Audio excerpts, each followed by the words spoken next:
ओम उमा महेश्वराय नमः। आप सभी का हमारे YouTube चैनल पर हार्दिक स्वागत है। आज सुने शिव महापुराण में आगे की कथा। ब्रह्मा जी कहते हैं, हे नारद, जब दक्ष के उस महान यज्ञ में घोर उत्पात मचा हुआ था और सभी डर के कारण भयभीत हो रहे थे, तो उस समय वहां पर एक आकाशवाणी हुई। हे मूर्ख दक्ष, तूने ये बहुत बड़ा अनर्थ कर दिया है। तूने शिव भक्त दधीच के कथन को प्रामाणिक नहीं माना, जो तेरे लिए परम मंगलकारी और आनंददायक था। तूने उनका भी अपमान किया और वे तुझे शाप देकर तेरी यज्ञशाला से चले गए। तब भी तू कुछ भी नहीं समझा। तूने अपने घर में स्वयं आई साक्षात मंगल स्वरूपा अपनी पुत्री सती का अपमान किया। तूने सती और शंकर का पूजन भी नहीं किया।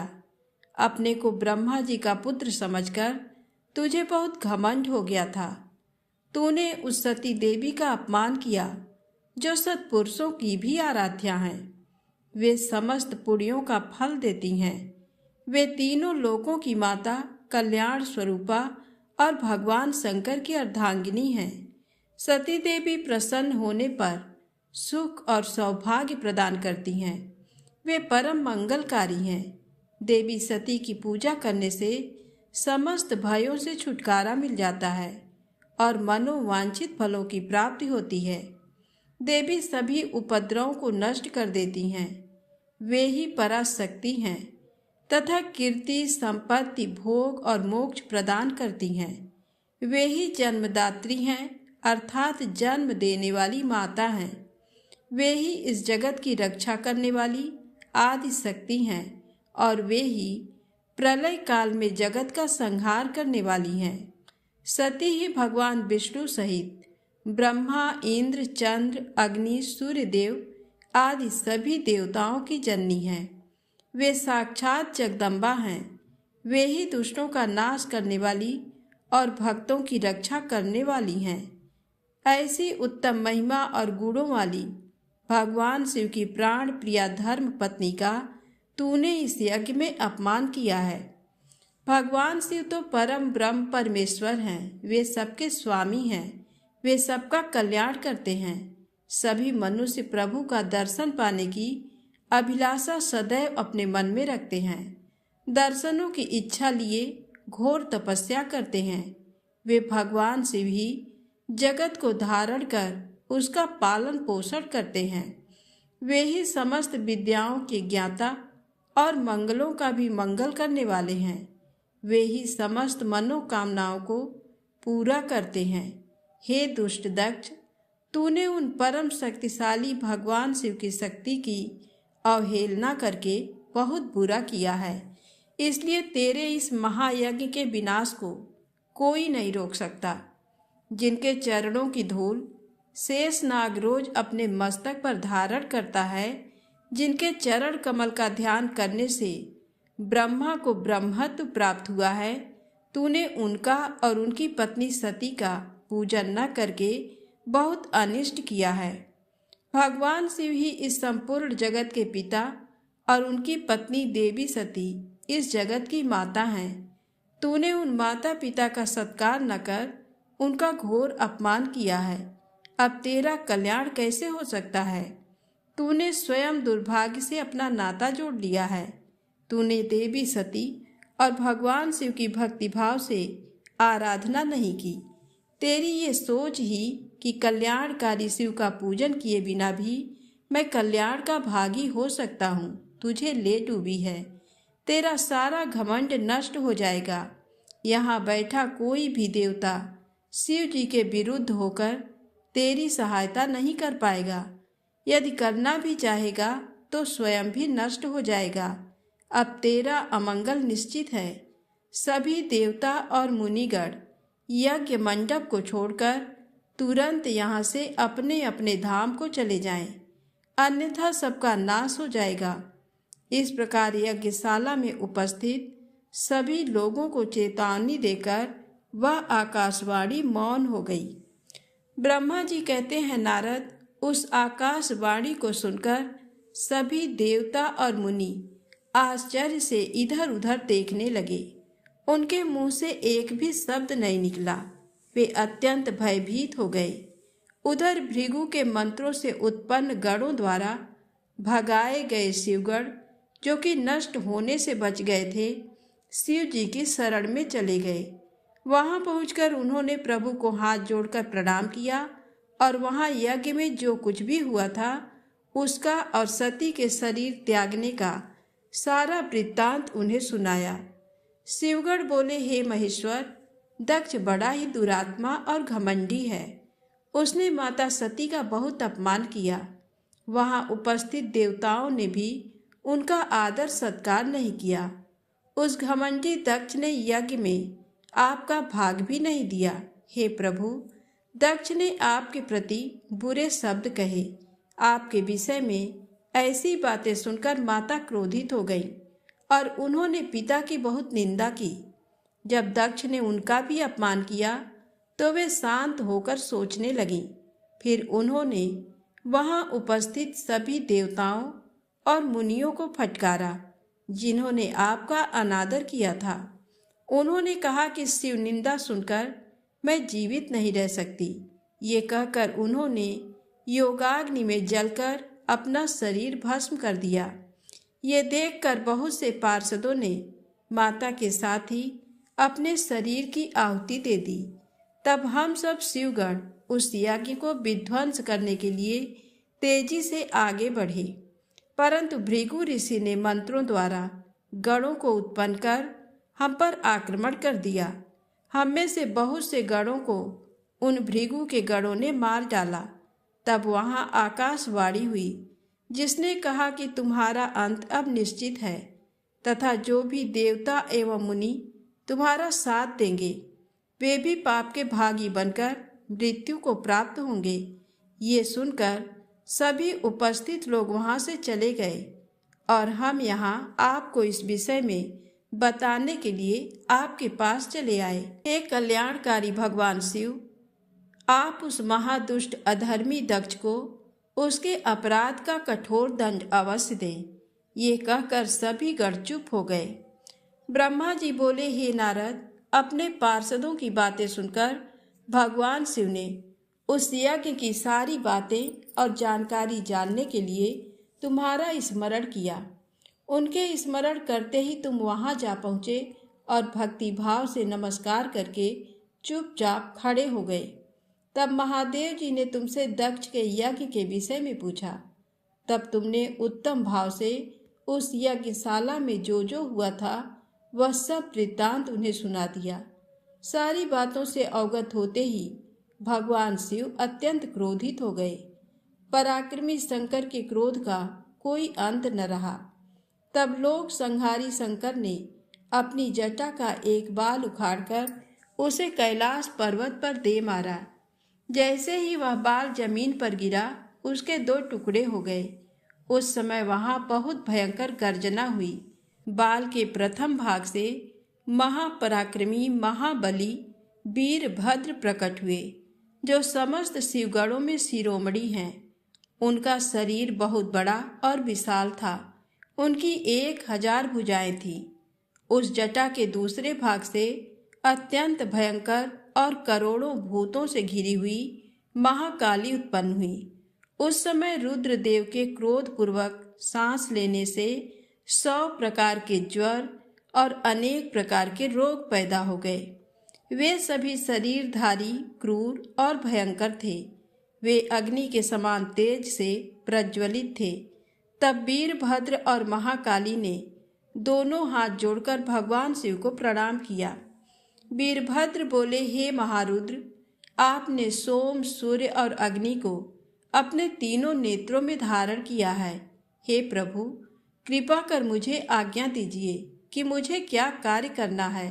क्या मुझे पृथ्वी के सभी समुद्रों को एक क्षण में सुखाना है या संपूर्ण पर्वतों को पीसकर पल भर में ही मसल कर चूर्ण बनाना है? हे प्रभु, मैं इस ब्रह्मांड को भस्म कर दूं या मुनियों को जला दूं? भगवान, आपका आदेश पाकर मैं समस्त लोकों में उलट पुलट कर सकता हूँ। आपके इशारा करने से ही मैं जगत के समस्त प्राणियों का विनाश कर सकता हूँ। आपकी आज्ञा पाकर मैं इस संसार में सभी कार्यों को कर सकता हूँ। हे प्रभु, मेरे समान पराक्रमी न तो कोई हुआ है और ना ही होगा। भगवान, आपकी आज्ञा से हर कार्य सिद्ध हो सकता है। मुझे ये सभी शक्तियाँ आपकी ही कृपा से प्राप्त हुई है। बिना आपकी आज्ञा के एक दिन का भी नहीं हिल सकता। हे करुणानिधान, मैं आपके चरणों में प्रणाम करता हूँ। आप अपने कार्य की सिद्धि की जिम्मेदारी मुझे सौंपिए। मैं उसे पूर्ण करने का पूरा प्रयास करूँगा। हे प्रभु, आपके चरणों का मैं हर समय चिंतन करता रहता हूँ। आपकी भक्ति परम उत्तम है। आप बिना कहे ही अपने भक्तों की समस्त इच्छाओं को पूरा करके उन्हें मनोवांछित और अभीष्ट फल प्रदान करते हैं। आप भक्त वत्सल हैं। भगवान, मुझे कार्य करने का आदेश दें तथा साथ ही उस कार्य की सफलता का भी आशीर्वाद दें। ब्रह्मा जी बोले, हे मुनिश्रेष्ठ, वीरभद्र के ये वचन सुनकर शिव जी को बहुत संतोष हुआ तथा उन्होंने वीरभद्र को अपना आशीर्वाद प्रदान किया। भगवान शिव बोले, पार्षदों में श्रेष्ठ वीरभद्र, तुम्हारी जय हो। ब्रह्मा जी का पुत्र दक्ष बड़ा ही दुष्ट है। उसे अपने पर बहुत घमंड है। इस समय वह एक बहुत बड़ा यज्ञ कर रहा है। उसने उस यज्ञ में मेरा बहुत अपमान किया है। मेरी पत्नी ने मेरा अपमान होता हुआ देखकर उसी यज्ञ की अग्नि में अपने शरीर को भस्म कर दिया है। अब तुम सपरिवार उस यज्ञ में जाओ। वहाँ यज्ञशाला में जाकर तुम उस यज्ञ को विनष्ट कर दो। यदि देवता, गंधर्व अथवा कोई अन्य तुम्हारा सामना करे और तुम्हें ललकारे तो तुम उसे वहीं भस्म कर देना। दधीच की दी हुई चेतावनी के बाद भी जो देवतागण वहाँ यज्ञ में मौजूद हैं, तुम उन्हें भी भस्म कर देना, क्योंकि वे सभी मुझसे बैर रखते हैं। तुम उन सभी को बंधु बांधवों सहित जलाकर भस्म कर देना। वहाँ कलशों में भरे हुए जल को पी लेना।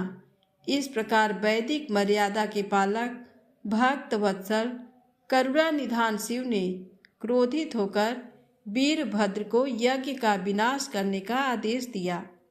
ब्रह्मा जी कहते हैं, नारद, महेश्वर के आदेश को आदर पूर्वक सुनकर वीरभद्र ने शिव जी को प्रणाम किया। तत्पश्चात उनसे आज्ञा लेकर वीरभद्र यज्ञशाला की ओर चल दिए। शिव जी ने प्रलय की अग्नि के समान और करोड़ों गणों को उनके साथ भेज दिया। वे अत्यंत तेजस्वी थे। वे सभी वीरगण कौतूहल से वीरभद्र के साथ साथ चल दिए। उसमें हजारों पार्षद वीरभद्र की तरह ही महापराक्रमी और बलशाली थे। बहुत से काल के भी काल भगवान रुद्र के समान थे। वे शिव जी के समान ही शोभा पा रहे थे। तत्पश्चात वीरभद्र शिव जी जैसा वेश धारण कर ऐसे रथ पर चढ़कर चले जो 400 हाथ लंबा था और इस रथ को 10,000 शेर खींच रहे थे और बहुत से हाथी, शार्दूल, मगर, मत्स्य उस रथ की रक्षा के लिए आगे आगे चल रहे थे। काली, कात्यायनी, ईशानी, चामुंडा, मुंडमर्दिनी, भद्रकाली, भद्रा, त्वरिता और वैष्णवी नामक 9 दुर्गाओं ने भी भूतों पिशाचों के साथ दक्ष के यज्ञ का विनाश करने के लिए उस ओर प्रस्थान किया। डाकिनी, साकिनी, भूत, पिशाच, प्रमथ, गुह्यक, कूष्मांड, परपट, चटक, ब्रह्म राक्षस, भैरव तथा क्षेत्रपाल आदि सभी वीरगण भगवान शिव की आज्ञा पाकर दक्ष के यज्ञ का विनाश करने के लिए यज्ञशाला की ओर चल दिए।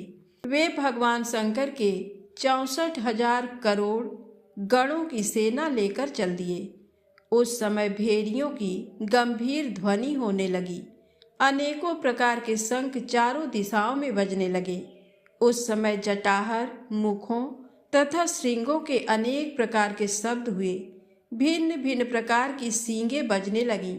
महामुनि नारद उस समय वीरभद्र की उस यात्रा में करोड़ों सैनिक, शिवगढ़ एवं भूत पिशाच शामिल थे। इसी प्रकार महाकाली की सेना भी शोभा पा रही थी। इस प्रकार वीरभद्र और महाकाली दोनों की विशाल सेनाएं उस दक्ष के यज्ञ का विनाश करने के लिए गाजे बाजे के साथ आगे बढ़ने लगीं। उस समय अनेक शुभ शगुन होने लगे। ब्रह्मा जी बोले, हे नारद, जब वीरभद्र और महाकाली की विशाल चतुरंगिणी सेना अत्यंत तीव्र गति से दक्ष के यज्ञ की ओर बढ़ी तो यज्ञ उत्सव में अनेक प्रकार के अपशकुन होने लगे। वीरभद्र के चलते ही यज्ञ में विध्वंस की सूचना देने वाला उत्पात होने लगा। दक्ष की बाईं आंख, बाईं भुजा और बाईं जांघ फड़कने लगी। वाम अंगों का फड़कना बहुत अशुभ होता है। उस समय यज्ञशाला में भूकंप आ गया। दक्ष को कम दिखाई देने लगा। भरी दोपहर में उसे आसमान में तारे दिखने लगे। दिशाएं धुंधली हो गईं। सूर्य में काले काले धब्बे दिखाई देने लगे। ये धब्बे बहुत डरावने लग रहे थे। बिजली और अग्नि के समान सारे नक्षत्र उन्हें टूट टूट कर गिरते हुए दिखने लगे। वहां यज्ञशाला में हजारों गिद्ध दक्ष के सिर पर मंडराने लगे। उस यज्ञ मंडप को गिद्धों ने पूरा ढक दिया था। वहां एकत्र गीदड़ बड़ी भयानक और डरावनी आवाजें निकाल रहे थे। सभी दिशाएं अंधकारमय हो गई थी। वहां अनेक प्रकार के अपशकुन होने लगे। फिर उसी समय वहां आकाशवाणी हुई, ओ महामूर्ख दुष्ट दक्ष, तेरे जन्म को धिक्कार है। तू बहुत बड़ा पापी है। तूने भगवान शिव की बहुत अवहेलना की है। तूने देवी सती, जो कि साक्षात जगदम्बा रूप है, का भी अनादर किया है। सती ने तेरी ही वजह से अपने शरीर को योगाग्नि में जलाकर भस्म कर दिया है। तुझे तेरे कर्मों का फल जरूर मिलेगा। आज तुझे तेरी करनी का फल अवश्य ही मिलेगा। साथ ही यहाँ उपस्थित सभी देवताओं और ऋषि मुनियों को भी अवश्य ही उनकी करनी का फल मिलेगा। भगवान शिव तुम्हें तुम्हारे पापों का फल जरूर देंगे। इस प्रकार कहकर वह आकाशवाणी मौन हो गई। उस आकाशवाणी को सुनकर और वहाँ यज्ञशाला में प्रकट हो रहे अनेक अशुभ लक्षणों को देखकर दक्ष तथा वहाँ उपस्थित सभी देवतागण भय से कांपने लगे। दक्ष को अपने द्वारा किए गए व्यवहार का स्मरण होने लगा। उसे अपने किए पर बहुत पछतावा होने लगा। तब दक्ष सहित सभी देवता श्री हरि विष्णु की शरण में गए। वे डरे हुए थे। भय से कांपते हुए वे सभी लक्ष्मीपति विष्णु जी से अपने जीवन की रक्षा की प्रार्थना करने लगे। दक्ष बोले, हे विष्णु, हे कृपा निधान, मैं बहुत भयभीत हूँ। आपको ही मेरी और मेरे यज्ञ की रक्षा करनी है। प्रभु, आप ही इस यज्ञ के रक्षक हैं। आप साक्षात यज्ञ स्वरूप हैं।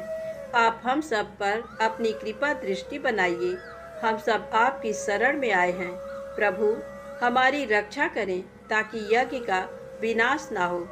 ब्रह्मा जी कहते हैं, हे मुनि नारद, इस प्रकार जब दक्ष ने भगवान विष्णु के चरणों में गिरकर उनसे प्रार्थना की, उस समय दक्ष का मन भय से बहुत अधिक व्याकुल था।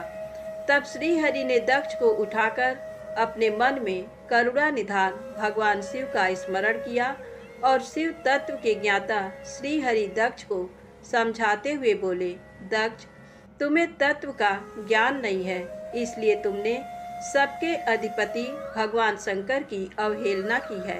भगवान की स्तुति के बिना कोई भी कार्य सफल नहीं हो सकता। उस कार्य में अनेक परेशानियां आती हैं। जहाँ पूजनीय व्यक्तियों की पूजा नहीं होती, वहाँ गरीबी, मृत्यु तथा भय का निवास होता है। इसलिए तुम्हें भगवान शिव का सम्मान करना चाहिए, परंतु तुमने महादेव का सम्मान और आदर सत्कार नहीं किया, अपितु तुमने उनका घोर अपमान किया है। इसी के कारण तुम्हारे ऊपर घोर संकट के बादल मंडरा रहे हैं। मैं तुम पर छाए इस संकट से तुम्हें उबारने में पूर्णतः असमर्थ हूँ। ब्रह्मा जी कहते हैं, नारद, भगवान विष्णु का वचन सुनकर दक्ष सोच में डूब गया। उसके चेहरे का रंग उड़ गया और वे घोर चिंता में पड़ गए। तभी भगवान शिव द्वारा भेजे गए गणों सहित वीरभद्र और महाकालिका उनकी सेनाओं सहित उस यज्ञशाला में प्रवेश हुआ। वे सभी महान पराक्रमी थे, उनकी गणना करना असंभव था। उनके सिंहनाद से सारी दिशाएं गूंज रही थी। पूरे आसमान में धूल और अंधकार के बादल छाए हुए थे। पूरी पृथ्वी पर्वतों, वनों और काननों सहित कांप रही थी। समुद्रों में ज्वार भाटा उठ रहा था। उस विशाल काय सेना को देखकर समस्त देवता आश्चर्यचकित थे। उन्हें देखकर दक्ष अपनी पत्नी के साथ भगवान विष्णु के चरणों में गिर पड़े और बोले, हे प्रजापालक विष्णु, आपके बल से ही मैंने इस विशाल यज्ञ का आयोजन किया था। प्रभु, आप कर्मों के साक्षी तथा यज्ञों के प्रतिपालक हैं। आप ही धर्म के रक्षक हैं। अतः प्रभु श्री हरि, आप ही यज्ञ को विनाश से बचा सकते हैं। इस प्रकार दक्ष की विनीत पूर्ण बातों को सुनकर श्री हरि उन्हें समझाते हुए बोले, दक्ष, निश्चय ही मुझे इस यज्ञ की रक्षा करनी चाहिए, परंतु देवताओं के क्षेत्र नैमिषारण्य की उस घटना का स्मरण करो। इस यज्ञ के आयोजन में क्या तुम उस घटना को भूल गए हो? यहाँ इस यज्ञशाला की ओर तुम्हारी रक्षा करने में कोई भी देवता समर्थ नहीं है। इस समय जब महादेव जी के गण और उनके सेनापति वीरभद्र तुम्हें भगवान शिव का अपमान करने का दंड देने आए हैं, उस समय कोई मूर्ख ही तुम्हारी सहायता को आगे आ सकता है। दक्ष, केवल कर्म ही समर्थ नहीं होता, अपितु कर्म को करने में जिसके सहयोग की आवश्यकता होती है उसका भी उतना ही महत्व है। भगवान शिव ही कर्मों के कल्याण की शक्ति देते हैं। जो शांत मन से भक्ति पूर्वक उनकी पूजा अर्चना करता है, महादेव जी उसे तत्काल ही उस कर्म का फल देते हैं। जो मनुष्य ईश्वर के अस्तित्व को नहीं मानते वे नरक के भागी होते हैं। दक्ष, ये वीरभद्र शंकर के गणों का ऐसा सेनापति है जो शिव जी के शत्रु का तुरंत नाश कर देता है। निसंदेह ये तुम्हारा तथा यहाँ पर उपस्थित सभी लोगों का नाश कर देगा। शिव जी की आज्ञा का उल्लंघन करके मैं तुम्हारे यज्ञ में आया हूँ, जिसका दुष्परिणाम मुझे भी भोगना पड़ेगा। अब इस विनाश को रोकने की शक्ति मेरे पास नहीं है। यदि हम यहाँ से भागकर स्वर्ग, पाताल और पृथ्वी कहीं भी छिप जाएं, तो भी वीरभद्र के शस्त्र हमें ढूंढ लेंगे। शिव जी के सभी गण बहुत शक्तिशाली हैं। विष्णु जी ये कह ही रहे थे कि वीरभद्र अपनी अजय सेना के साथ यज्ञ मंडप में आ पहुंचा। ब्रह्मा जी कहते हैं, नारद, जब शिव जी की आज्ञा पाकर वीरभद्र की विशाल सेना ने यज्ञशाला में प्रवेश किया तो वहां उपस्थित सभी देवता अपने प्राणों की रक्षा के लिए शिव गणों से युद्ध करने लगे, परंतु शिव गणों की वीरता और पराक्रम के आगे उनकी एक न चली। सारे देवता पराजित होकर वहां से भागने लगे। तब इंद्र आदि लोकपाल युद्ध के लिए आगे आए। उन्होंने गुरुदेव बृहस्पति जी को नमस्कार कर उनसे विजय के विषय में पूछा। उन्होंने कहा, हे गुरुदेव बृहस्पति, हम ये जानना चाहते हैं कि हमारी विजय कैसे होगी। उनकी ये बात सुनकर बृहस्पति जी बोले, हे इंद्र, समस्त कर्मों का फल देने वाले तो ईश्वर हैं। सभी को अपनी करनी का फल अवश्य भुगतना पड़ता है। जो ईश्वर के अस्तित्व को जानकर और समझकर उनकी शरण में आकर अच्छे कर्म करता है, उसी को उसके सत्कर्मों का फल मिलता है। परंतु जो ईश्वर की आज्ञा के विरुद्ध कार्य करता है वह ईश्वर द्रोही कहलाता है और उसे किसी भी अच्छे फल की प्राप्ति नहीं होती। उन परम पुण्य भगवान शिव के स्वरूप को जानना अत्यंत कठिन है। वे सिर्फ अपने भक्तों के ही अधीन हैं, इसलिए उन्हें भक्त वत्सल भी कहा जाता है। भक्ति और ईश्वर सत्ता में विश्वास न रखने वाले मनुष्य वेदों का 10,000 बार भी अध्ययन कर लें तो भी भगवान शिव के स्वरूप को भली भांति नहीं जान पाएंगे। भगवान शिव के शांत, निर्विकार एवं उत्तम दृष्टि से ध्यान करने एवं उनकी उपासना करने से ही शिव तत्व की प्राप्ति होती है। तुम उन करुणा निधान भगवान महेश्वर की अवहेलना करने वाले उस मूर्ख दक्ष के निमंत्रण पर यहाँ इस यज्ञ में भाग लेने आ गए हो। भगवान शिव की पत्नी देवी सती का भी इस यज्ञ में घोर अपमान हुआ है। उन्होंने इसी यज्ञ में अपने प्राणों की आहुति दे दी है। इसी कारण भगवान शंकर ने रुष्ट होकर इस यज्ञ विध्वंस करने के लिए वीरभद्र के नेतृत्व में अपने शिव गणों को भेजा है। अब इस यज्ञ के विनाश को रोक पाना किसी के भी बस में नहीं है। अब चाहकर भी तुम लोग कुछ नहीं कर सकते। बृहस्पति जी के ये वचन सुनकर इंद्र सहित अन्य देवता चिंता में पड़ गए। सभी वीरभद्र और अन्य शिवगण उनके निकट पहुंच गए। वहां वीरभद्र ने उन सभी को बहुत डांटा और फटकारा। गुस्से से वीरभद्र ने इंद्र सहित सभी देवताओं पर अपने तीखे बाणों से प्रहार करना शुरू कर दिया। बाणों से घायल हुए सभी देवताओं में हाहाकार मच गया और वे अपने प्राणों की रक्षा के लिए यज्ञ मंडप से भाग खड़े हुए। ये देखकर वहां उपस्थित सभी ऋषि मुनि भयभीत होकर श्री हरि के सम्मुख प्राण रक्षा के लिए प्रार्थना करने लगे। तब मैं और विष्णु जी वीरभद्र से युद्ध करने के लिए उनके पास गए। हमें देखकर वीरभद्र, जो पहले से ही क्रोधित थे, हम सबको डांटने लगे। उनके कठोर वचनों को सुनकर विष्णु जी मुस्कुराते हुए बोले, हे शिव भक्त वीरभद्र, मैं भी भगवान शिव का ही भक्त हूँ। उनमें मेरी अपार श्रद्धा है। मैं उन्हीं का सेवक हूँ। परंतु दक्ष अज्ञानी और मूर्ख है। ये सिर्फ कर्म कांडों में ही विश्वास रखता है। जिस प्रकार महेश्वर भगवान अपने भक्तों के ही अधीन है, उसी प्रकार मैं भी अपने भक्तों के ही अधीन हूँ। दक्ष मेरा अनन्य भक्त है। उसकी बारंबार प्रार्थना पर मुझे इस यज्ञ में उपस्थित होना पड़ा। हे वीरभद्र, तुम रुद्र देव के रौद्र रूप अर्थात क्रोध से उत्पन्न हुए हो। तुम्हें भगवान शंकर ने इस यज्ञ का विनाश करने के लिए यहाँ भेजा है। उनकी आज्ञा तुम्हारे लिए शिरोधार्य है। मैं इस यज्ञ का रक्षक हूँ, अतः इसे बचाना मेरा पहला कर्तव्य है। इसलिए तुम भी अपना कर्तव्य निभाओ और मैं भी अपना कर्तव्य निभाता हूँ। हम दोनों को ही अपने उत्तरदायित्व की रक्षा के लिए आपस में युद्ध करना पड़ेगा। भगवान विष्णु के ये वचन सुनकर वीरभद्र हंसकर बोला कि आप मेरे परमेश्वर भगवान शिव के भक्त हैं। ये जानकर मुझे बहुत प्रसन्नता हुई। भगवान, मैं आपको नमस्कार करता हूँ। आप मेरे लिए भगवान शिव के समान ही पूजनीय हैं। मैं आपका आदर करता हूँ, परंतु शिव आज्ञा के अनुसार मुझे इस यज्ञ का विनाश करना है। ये मेरा कर्तव्य है। यज्ञ का रक्षक होने के नाते इसे बचाना आपका उत्तरदायित्व है। अतः हम दोनों को ही अपना अपना कार्य करना है। तब श्री हरि और वीरभद्र दोनों ही युद्ध के लिए तैयार हो गए। तत्पश्चात दोनों में घोर युद्ध हुआ। अंत में वीरभद्र ने भगवान विष्णु के सुदर्शन चक्र को जड़ कर दिया। उनके धनुष के 3 टुकड़े कर दिए। वीरभद्र विष्णु जी पर भारी पड़ रहे थे। तब उन्होंने वहां से अंतर्धान होने का विचार किया।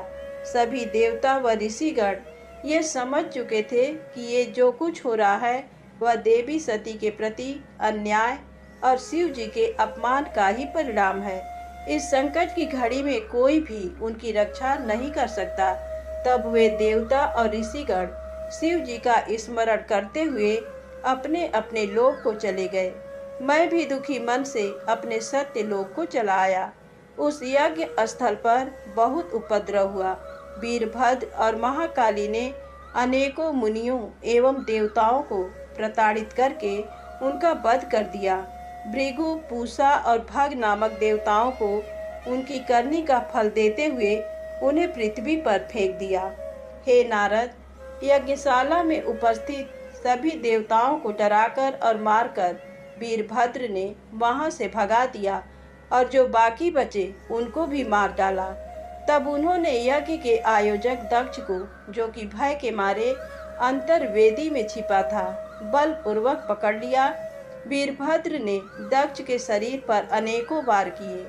वे दक्ष का सिर तलवार से काटने लगे, परंतु दक्ष के योग के प्रभाव से वह सिर काटने में असफल रहे। वीरभद्र ने दक्ष की छाती पर पैर रखकर दोनों हाथों से उसकी गर्दन मरोड़कर तोड़ दी। तत्पश्चात दक्ष के सिर को वीरभद्र ने अग्निकुंड में डाल दिया। उस महान यज्ञ का संपूर्ण विनाश करने के उपरांत वीरभद्र और सभी गण जीत की खुशी के साथ कैलाश पर्वत पर चले गए और शिव जी को अपनी विजय की सूचना दी। इस समाचार को पाकर महादेव जी बहुत प्रसन्न हुए। धन्यवाद। प्रेम से बोलें शंकर भगवान की जय हो।